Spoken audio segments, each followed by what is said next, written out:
शरद पवार यांचे फोटो आणि व्हिडिओ वापरू नका। सर्वोच्च न्यायालयाने अजित पवारांना हे निर्देश दिलेले आहेत। शरद पवार यांचे फोटो आणि व्हिडिओ वापरू नका। राष्ट्रवादी पक्ष चिन्ह पुढील सुनावणी ही मंगळवारी पार पडणार आहे। आज सर्वोच्च न्यायालयामध्ये या संदर्भात सुनावणी झालेली आहे। या संदर्भातले अधिकचे अपडेट्स घेणार आहोत आमच्या प्रतिनिधी उर्वशी खोना यांच्याकडून। उर्वशी, आज सुनावणी दरम्यान नेमके काय निर्देश अजित पवार यांना देण्यात आले?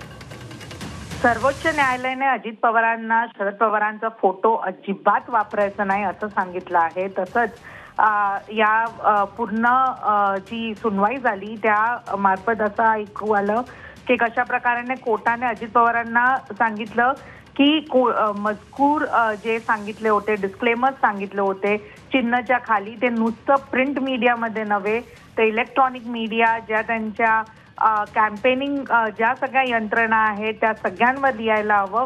इतकंच नव्हे तर त्यांनी हेही सांगितलं की 19 तारखेला येणाऱ्या 19 तारखेला पुढची सुनवाई आहे, तेव्हा अजित पवारांना दाखल सबमिट करायचे आहेत की त्यांनी कुठे शरद पवारांचा फोटो यूज केला नाहीये आणि हे मजकूर जे आहे ते सगळ्या ठिकाणी लिहिले आहे। यात अमोल मेटकर यांचे ट्विट्स आणि यांचं ट्विटर हँडल पण दाखवलं गेलंय जिथे शरद पवारांचा फोटो आहे, त्याच्यावरती ॲडव्होकेट मनोज सिंघवी जे शरद पवारांना रिप्रेझेंट करत होते त्यांनी दाखवलं, ज्याला कोर्टाने सांगितलं हे व्हेरीफाय करा आणि पुढच्या सुनवाईमध्ये ह्याच्या पुढे काय होतंय बघण्यात राहील।